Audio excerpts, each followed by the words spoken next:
Alrighty, and I am resuming. Alright, so one thing I want to talk about a bit is Morphling's item build. And a lot of item builds in general, but Morphling's in particular. You'll notice he has skipped the Manta Style. Now what is Manta Style, you say? Well, Manta Style is the item that... It's an agility item, it gives a bunch of agility. So for agility heroes like Morphling, that means a bunch of damage and attack speed, which is great. It also gives move speed, which helps increase your farming.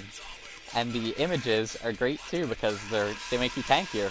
And they increase your damage by a lot. But the big thing on Morphling is, it lets you use your Replicate on your images. And Morphling can teleport to his Replicate. Which basically means Manta is kind of like a Boots of Travel for him.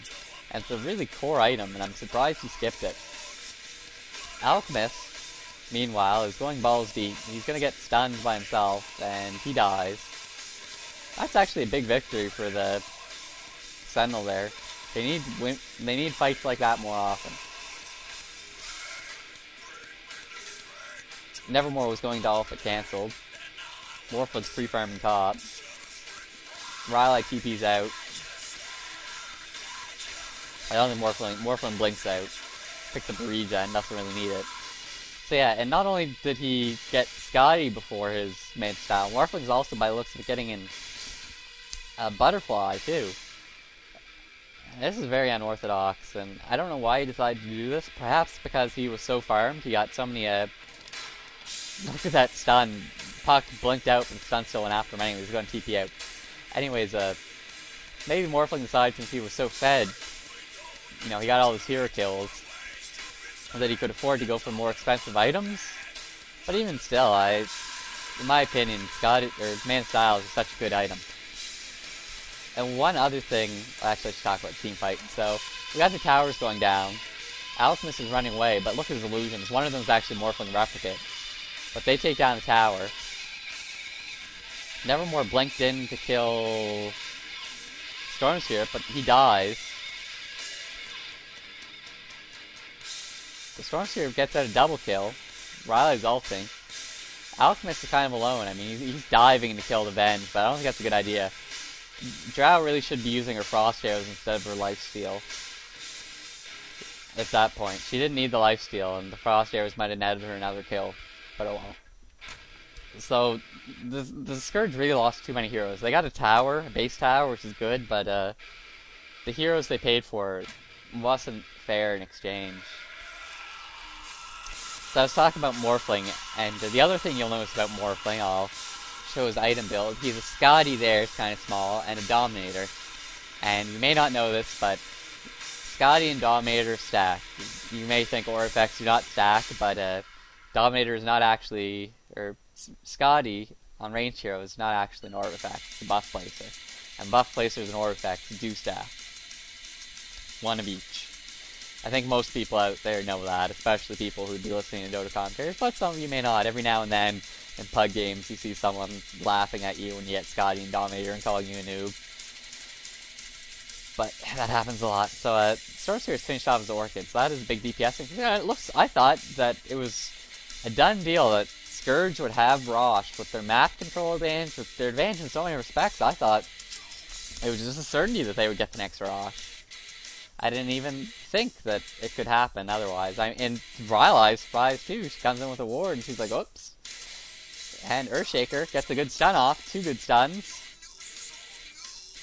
Aizen kills Storm Spirit Raffled up top. Bad play on Storm Spirit. I didn't see it, but he went in alone and he got killed by 2 of the carries. Morphling and Shilla is Crystal Maiden. Yeah, it looks like Scourge says, get back to the F off. This is our Rosh.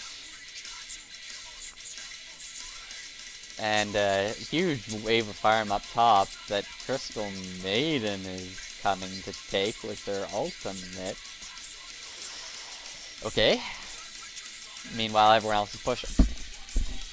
Except, that's a Replicate. I don't know if he's going to TP back to that or not. Doesn't look like it. No.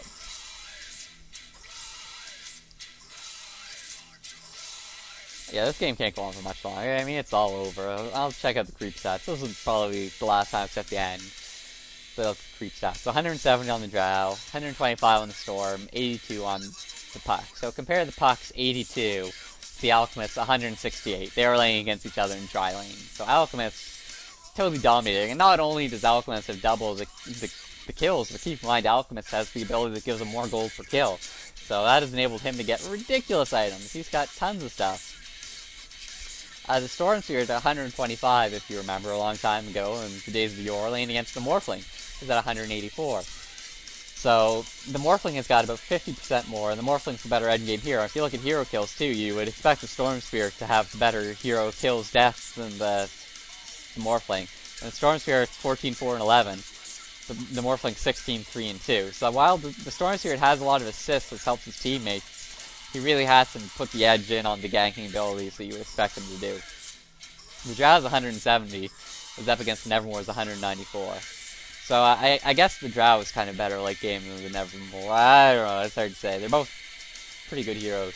Pretty similar, really. I mean, very, very similar in a lot of respects. Once it gets to the late game, they're just right-click heroes, pretty much.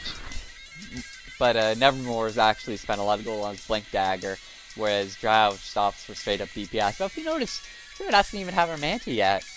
Drow, I don't know, maybe she has it on a Crow or something. I'll look, because Drow's been sitting at the same items for a very, very long time. And let's see, a Yasha. There's a Yasha in her base. Now, she should have had that Yasha 20 minutes ago. That's maybe a bit of an exaggeration. I'd get it before the BKB. I mean, she got the BKB first, but Yasha is an excellent, excellent item. And yeah, this push looks like it's going to end it. They're going to get a Rax for sure. There's one Rax. This game, the advantage has been in, I mean, the hero kill hasn't really changed. They've had 10 up on the enemy for a long time. Oh, Storm Spirit does zoom in and get a kill. He says, good job, well played, taunting him. Then he died, but he's like, yeah, I don't care, I'm still going to win.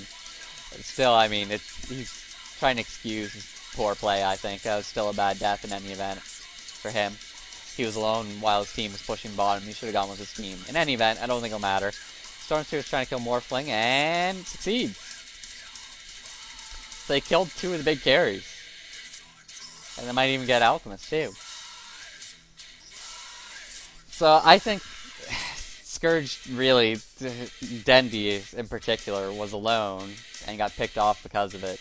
I think if Dendi had stuck with his team and they had all gone bottom together, they probably would have ended the game on that push. But because they didn't, they gave up a couple kills. Now the game's gonna last 10 more minutes, so I have to go and make funny, stupid noises for 10 minutes because this game is over. Well, I don't know. They've lost one lane, but they're just behind in other respects. Alchemist is like no life trying to kill the Drow. I mean, maybe going to succeed despite Storm Spirit. He succeeds, and he's the Aegis. The Drow's pissed. So, Alchemist just being a madman, he just zooms in, he doesn't even care. Now Morphling's coming in. He's got this Scotty slow on Venge. Someone else is going to die, no doubt. The next stun. Well, you can just see, I mean, from the way that went down, I mean, the Scourge heroes are just totally dominant. Meanwhile, Nevermore farms for a bit.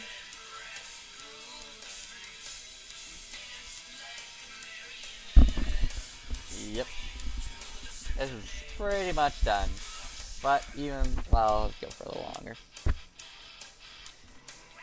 Morphling, try and take out a Rax. He's finishing Butterfly. He's so tanky, like 2,000 health. And sees, watch his strength. He doesn't even need to start converting his strength. He's got mostly all agility. Which means he hits like a freight train. Picking up more kills. La-di-da-di-da.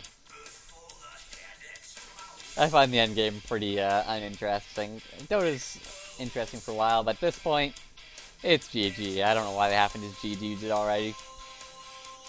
And in fact, it's taking so long, I even have to pause and break this up into another segment just so I can catch the end. Here we go.